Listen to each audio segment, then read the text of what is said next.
Black box हा पावसापासून, उन्हापासून, आगीपासून, बॉम्बलास्टपासून सगळ्यापासून सुरक्षित आहे, पण राजकारणापासून सुरक्षित नाही. आता याच्या आपल्याला सांगितलं जातं की ब्लॅक बॉक्स जळाला म्हणून, पण ब्लॅक बॉक्स म्हणजे नेमकं काय तुम्हाला माहिती आहे का? ब्लॅक बॉक्स म्हणजे विमानाचं सत्य जपणारं यंत्र असतं. 1000 पेक्षा जास्त जरी तापमान असेल तर 1 तास सहन करतं. प्रचंड मोठा क्रॅश झाला तरी सहन करतं आणि समुद्राच्या तळाशी जरी जाऊन बसला तरी काहीच होत नाही असा असतो ब्लॅक बॉक्स. प्लेन पूर्णपणे नष्ट झाला तरी ब्लॅक बॉक्स सापडतं.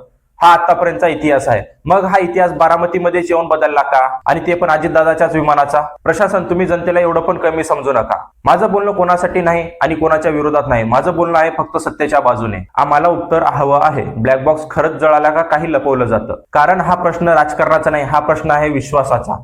आज जर आम्ही प्रश्न विचारलो नाही तर सत्य कायमचं जळून जाईल. म्हणून पुन्हा सांगतो, खरं सांगा, सत्य बोला आणि जनतेला उत्तर द्या.